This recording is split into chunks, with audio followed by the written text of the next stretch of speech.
안녕하세요. 웹툰 잼잼입니다. 여러가지 문제들이 터졌지만 언제나처럼 답을 찾아가는 단밤 식구들의 이야기가 그려진 12화는 고구마를 먹은 것처럼 답답하다고 생각하시는 분도 계시겠지만 저는 오히려 12화가 박세로이답게 문제를 풀어가는, 또한 박세로이, 조이서, 오수아의 관계의 방향성을 찾은, 그리고 조이서의 사랑스러움과 귀여움이 돋보였던 기분이 좋은 아주 유쾌한 회차였다고 생각합니다. 중명홀딩스의 투자 철회로 인해 팔로우하던 다른 투자자들도 철회, 그리고 마연이가 트랜스젠더임이 알려진 일. 사실 어찌 보면 마연이의 말처럼 어차피 한 번은 터질 일이었습니다. 투자 철회로 인해 점주들이 크게 화를 내지만 남의 귀한 직원한테 뭐하는 짓이냐며, 장사는 신뢰가 바탕이 되어야 하고 투자가 있든 없든 약속한 지원과 일정은 변함없을 거라며 건물을 담보 잡아 대출을 받고 문제를 해결할 계획을 세우는 세로이의 모습이 나왔는데요. 점주들에게 죄송하다고 쩔쩔매는 모습을 보이는 게 아니라 자신의 결정에 책임을 지려고 하는 모습이 아주 멋졌습니다. 그리고 투자 철회 사건이 터졌을 때 다들 예상하셨을 거예요. 토니의 할머니로 밝혀졌던 김술래 여사가 세로이에게 투자를 할 것이라는 걸요. 그래서 사실 이 사건이 그렇게 고구마 느낌이 아니었어요. 웹툰에는 없던 인물이 딱 2명 있는데요. 그게 바로 토니 할머니와 토니입니다. 토니 할머니가 단밤에 투자하는 역할을 하지 않는다면 굳이 2명만 새롭게 비중 있는 인물로 추가할 필요가 없었던 거죠. 그리고 김술래 여사가 장 회장을 만나던 장면이 나오며 굴다리에서 장사하던 시절에 장 회장을 대하듯 니라고 부르며 더는 세로이 건드리지 말라고 말합니다. 김 여사와 강민정 이사가 단밤에 오고 안주랑 공깃밥만 파는 건 절대 못하겠다며 한 번도 친절하게 대하지 않았던 조이서는 완전 다른 사람이 되었습니다. 그 장면이 너무 귀여웠어요. 토니 일로 딜을 하고 싶지 않다며 투자해달라는 말을 안 하는 세로이에게 강민정 이사가 대가 없는 자유는 없다라며 사라지는데요. 승건과 현이가 최강포차 준비에 최선을 다하고 이서가 투자자를 만나러 갔다는 소식을 들은 후 세로이는 자존심을 버리고 내 사람들을 살리기 위해 토니에게 전화를 겁니다. 하지만 역시 우리 발빠른 조이서가 토니 할머니 제주도 별장에 내려가 있었고, 토니 할머니가 앉은 그 좁은 소파에 엉덩이를 비집고 옆에 앉아 아양을 부리는 모습이 너무 귀여웠습니다.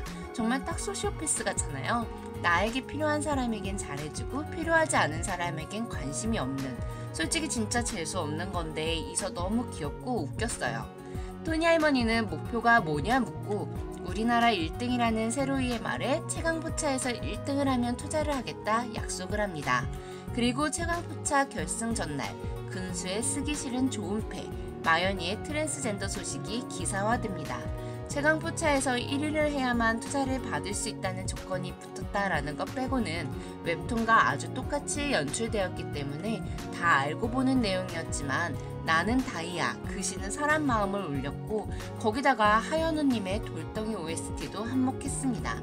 단밤의 미래가 마연이의 1위에 달렸지만 저딴 시선까지 감당할 만큼 중요한 일이 아니라며 너가 너인 것을 다른 사람에게 증명할 필요 없어라는 세로이도, 그 모든 거 무시하고 집 꼴리는 대로 사는 애야, 가짜는 걱정, 얕보지마 라는 승건이도 저는 트랜스젠더입니다. 그리고 저는 오늘 우승하겠습니다 라는 마연이의 모습도 너무 멋졌어요. 그리고 제주도에서 선글라스 끼고 유유히 워킹하는 이서도 귀여웠고요. 12화에서는 조이서, 오수아, 박세로이, 삼각관계의 방향성이 정리가 된 느낌이 들었습니다. 장 회장이 준 안분지족 하여라 화분을 들고 세로이를 찾아온 오수아.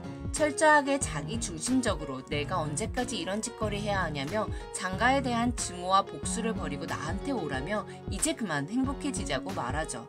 세로이는 이서가 질투할 정도로 빌어먹을 장가 생각으로만 가득 차 있고 그게 삶을 버티는 힘인 사람인데 말이죠. 이는 세로이의 복수에 힘을 보태 문제를 해결하고자 하는 조이서와는 완전히 방향성이 다릅니다. 오수아는 문제를 회피하고 있어요. 그리고 조이서의 전화, 투자 사건, 무리하게 일을 벌여서 죄송하다는 이서에게 내가 결정했다. 너도 날 믿어라. 이 정도로는 안 무너진다. 아무것도 아닌 일이다. 진짜 큰일은 장가로 인해 내 아버지가 겪은 일들이다. 복수를 다짐했을 때 다시 살 수 있었고 그래서 장가를 무너뜨리기 이전에 내 행복은 있을 수 없다고 말하죠. 그 전화통화는 조이서에게 하는 말이 아니라 세로이 본인도 몰랐지만 100% 우수아에게 전하는 세로이의 진심이었고 다행히 우수아는 세로이의 말을 알아들었네요.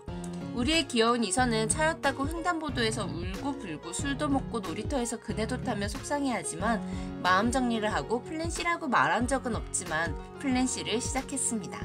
너무나 엄청 미치도록 좋아하니까 대학도 포기하고 단밤에서 일하는 거고 마음 정리하라고 하지 말라며 내 마음은 내 거고 해고 사유면 자르라고 당당히 귀엽게 말하죠. 이서 휴가 기간 동안 술을 파는 곳에서 술이 없던 단밤은 당연히 이서가 없는 단밤은 상상도 안 가겠죠. 그리고 김여사 제주도 별장에서 투자를 받기로 결정된 통화를 끝내면서 세로이가 이서한테 이서야 너무 미안하고 고맙다라고 말하는데요. 고맙단 말 하지 말아요 라고 말할 줄 알았던 이서는 알았어요 사랑해요 내 꿈꿔요 라고 말하는데 완전 너무 귀엽고 사랑스럽고 사이다였어요. 사랑을 모르고 복수만 아는 세로이의 미안하고 고맙다라는 말에 사랑한단 말로 받아치는 센스. 세로이만 모르는 것 같습니다. 이서 없는 단밤이 상상이 안 가는 게 아니라 점차 이서 없는 세로이가 상상이 안 가게 될 거라는 걸요. 그리고 이서의 계속되는 사랑해요 공격에 세로이는 점차 이서에게 물들 것 같습니다. 다음 주 13화는 채강포차와 마연이에 대한 에피소드가 잘 마무리되고 토니 할머니에게 투자를 받아 점주들과 신뢰를 바탕으로 성장하는 단밤의 이야기 그리고 김술래 여사에게 그놈 무릎 한번 꿇려보는 게 마지막 이유 같다 말했던 장 회장이 이번에도 꺾이지 않는 세로이에게 또 어떤 공격을 가할지 그 공격은 어디까지 질이 떨어질지 기대가 됩니다. 구독, 좋아요, 알람 설정 부탁드리고요. 3월 11일 첫 방영하는 동명의 웹툰 원작 드라마 메모리스트 리뷰도 기대 부탁드려요. 지금까지 웹툰 잼잼이었습니다. 감사합니다.